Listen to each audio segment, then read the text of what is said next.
Hello guys, selamat datang di channel YouTube kami Beta Rote. Saya Marta Rarapati bersama teman-teman saya. Saya Diska Virgilia Tomasui. Dan saya Archie Hiroyanedi Murnitasi. Saya Jismeria Sebanokas. Saya Victoria Lani. Saya Nathanael Dini Wahyudi Amalo. Di video kali ini kami akan menjelaskan tentang sejarah dan asal-usul bahasa Indonesia, asal-usul bahasa Melayu, serta penyebaran bahasa Melayu di NTT. Sekian dari perkenalan kami, sejarah dan asal-usul bahasa Indonesia. Berdasarkan hasil keputusan Kongres Bahasa Indonesia 2 tahun 1945 di Medan, dinyatakan bahwa bahasa Indonesia berasal dari bahasa Melayu kuno yang sejak zaman dulu sudah dipakai untuk bahasa perhubungan atau lingua franca. Tidak hanya di Nusantara saja, tetapi juga digunakan di hampir seluruh Asia Tenggara. Tepatnya, bahasa Melayu mulai dipakai di kawasan Asia Tenggara sejak abad ke-7. Bukti itu bisa dilihat dari sejumlah prasasti yang bertuliskan huruf Pranagari berbahasa Melayu kuno. Sejumlah prasasti itu antara lain di Kedukan Bukit Berangka tahun 683 M atau Palembang, Talang Tuo Berangka tahun 684 M atau Palembang, Kota Kapur Berangka tahun 606 M atau Bangka Barat, dan Karang Berahi Berangka tahun 688 M atau Jambi. Dalam penggunaannya pada zaman Sriwijaya, bahasa Melayu digunakan sebagai bahasa kebudayaan, seperti bahasa buku pelajaran agama Buddha. Selain itu, juga dipakai sebagai bahasa penghubung antar suku dan bahasa perdagangan. Seorang musafir Cina bernama Acing yang pernah berkunjung ke Sriwijaya di masa itu menyatakan bahasa Melayu kuno sering dipakai untuk keperluan perdagangan. Selain perdagangan, bahasa ini juga dipakai untuk keperluan sosial, politik, dan sebagai bahasa pengantar mempelajari bahasa Sanskerta dan agama Buddha. Bahasa Melayu kuno inilah yang kemudian berkembang pada berbagai tempat di Indonesia, terutama masa Hindu dan masa awal kedatangan Islam abad ke-13. Pedagang-pedagang Melayu yang berkeliling di Indonesia memakai bahasa Melayu sebagai lingua franca. Tulis Lukman Ali dalam Ikhtisar Sejarah Ejaan Bahasa Indonesia tahun 1998 halaman 2. Sementara menurut Jajat Burhanuddin, dosen Fakultas Adab dan Humaniora UIN Syarif Hidayatullah, bahasa Melayu kian mapan sebagai lingua franca di kawasan Asia Tenggara pada masa Kesultanan Samudra Pasai di abad ke-14. Ketika Sriwijaya mulai meredup, Samudra Pasai tumbuh sebagai kota dagang baru di bagian utara Selat Malaka.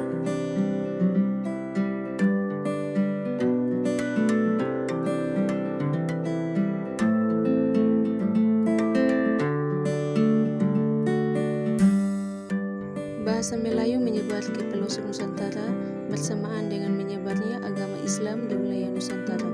Bahasa Melayu mudah diterima oleh masyarakat Nusantara sebagai bahasa perhubungan antar pulau, antar suku, antar pedagang, antar bangsa, dan antar kerajaan, karena bahasa Melayu tidak mengenal tingkat tutur. Pertama-tama perlu diketahui bahwa terdapat sangat banyak bahasa daerah di Indonesia Timur. Pada zaman kolonialisme, Belanda mengalami kesulitan karena hal tersebut, sehingga kemudian Belanda menjadikan bahasa Melayu sebagai bahasa resmi Indonesia Timur. Dipilihnya bahasa Melayu adalah sebagai hasil dari keputusan Belanda saat mengajar bahasa Belanda, dan karena bahasa Melayu juga sebelumnya sudah digunakan segelintir kelompok, sehingga bukan sesuatu yang sangat asing lagi dibandingkan dengan bahasa Belanda.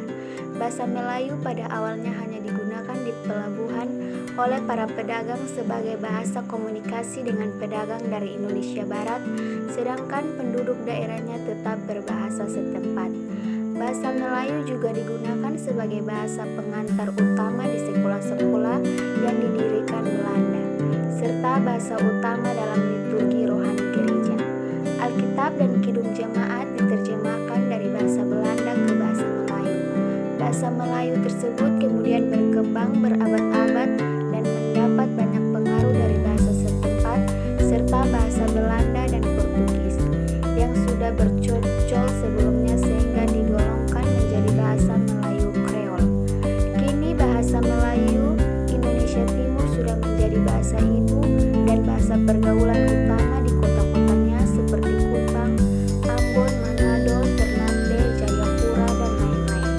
Dan bahasa daerah setempat tetap digunakan hingga saat ini, terutama mengalami penurunan penutur.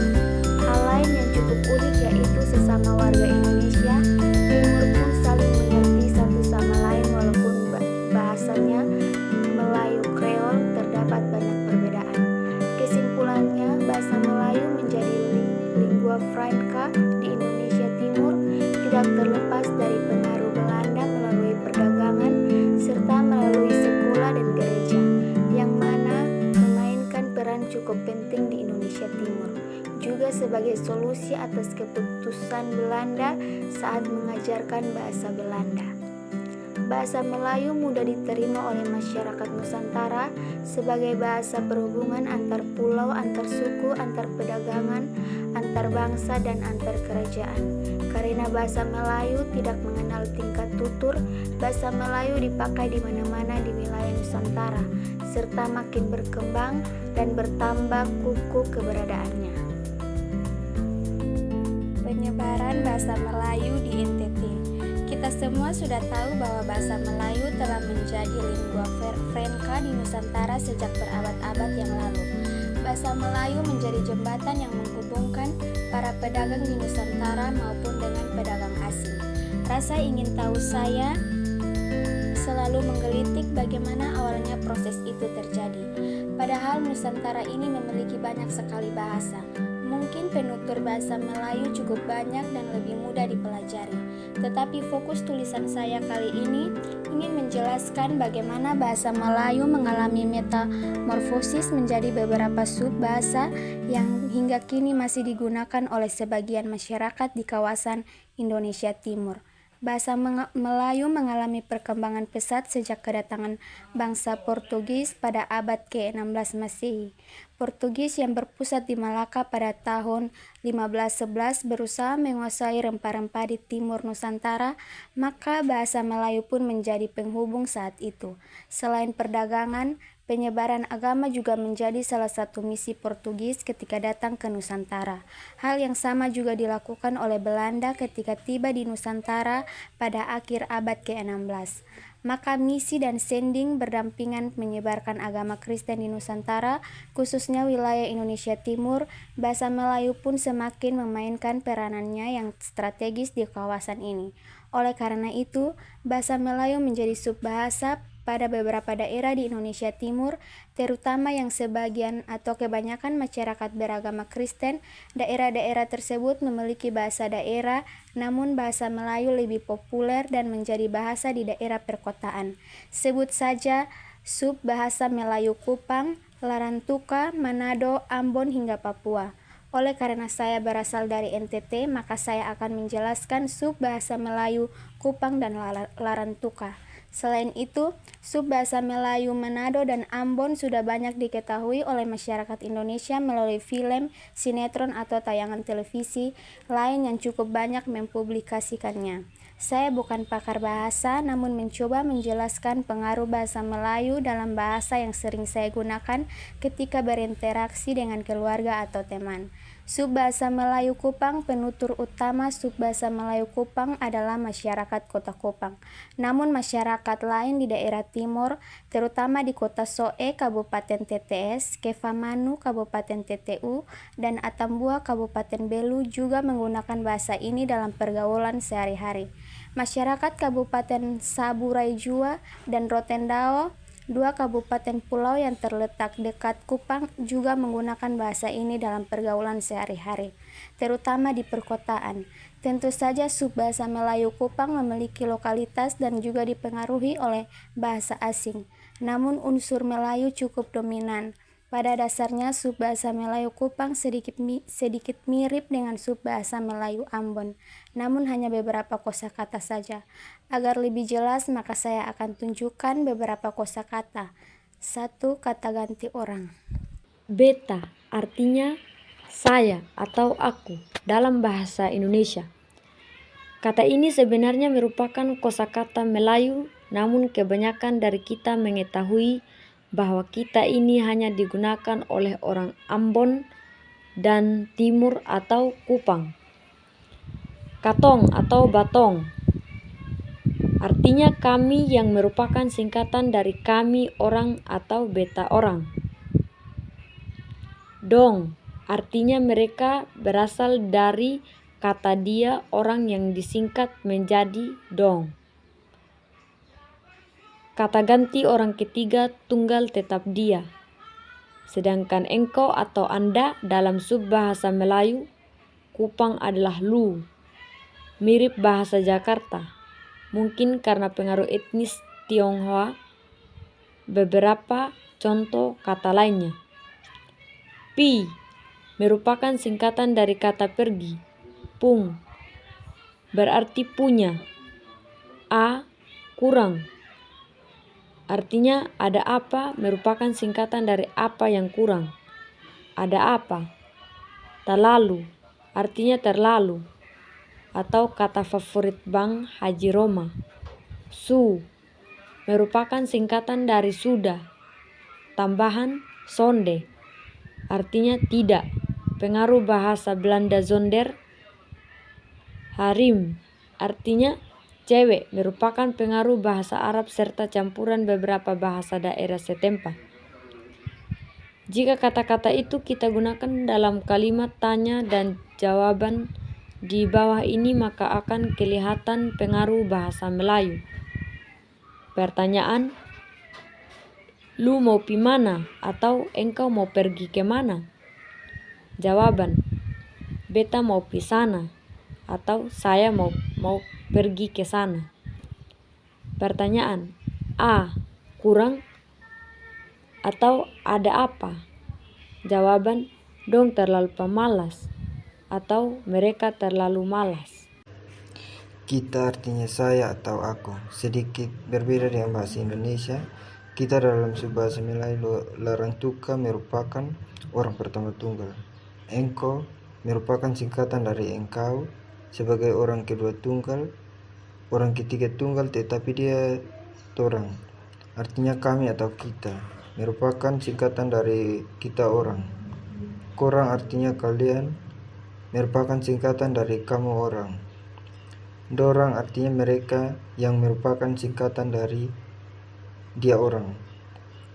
2. Petunjuk arah subbahasa Melayu Larantuka tidak memiliki petunjuk arah seperti yang kita ketahui dalam bahasa Indonesia saat ini. Namun kosakata terbentuk berdasarkan geografis kota tersebut. Contohnya Lao dan Dara. Oleh karena kota Larantuka diapit oleh gunung dan laut, maka tercipta penunjuk arah Lao atau laut dan Dara atau darat.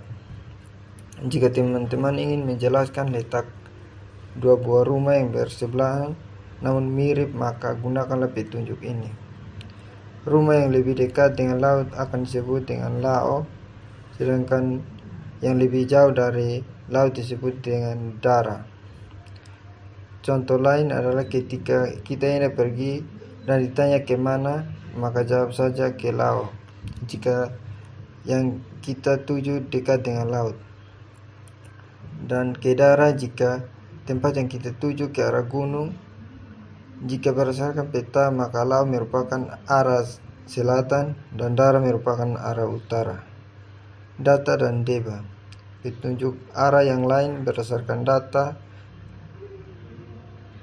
kota Larantuka, mana ada bagian yang tinggi dan rendah. Berdasarkan hal itu muncullah petunjuk arah data singkatan dari atas dan deba singkatan dari bawah. Biasanya masyarakat Kota Larantuka menggunakan kosakata ini untuk melengkapi nama, tempat atau kelurahan. Berdasarkan peta, tempat-tempat tersebut disebut data adalah timur dan yang disebut deba adalah barat. Kosakata ini khusus digunakan di Larantuka karena jika digunakan di tempat lain maka Anda kebingungan karena berbeda geografisnya.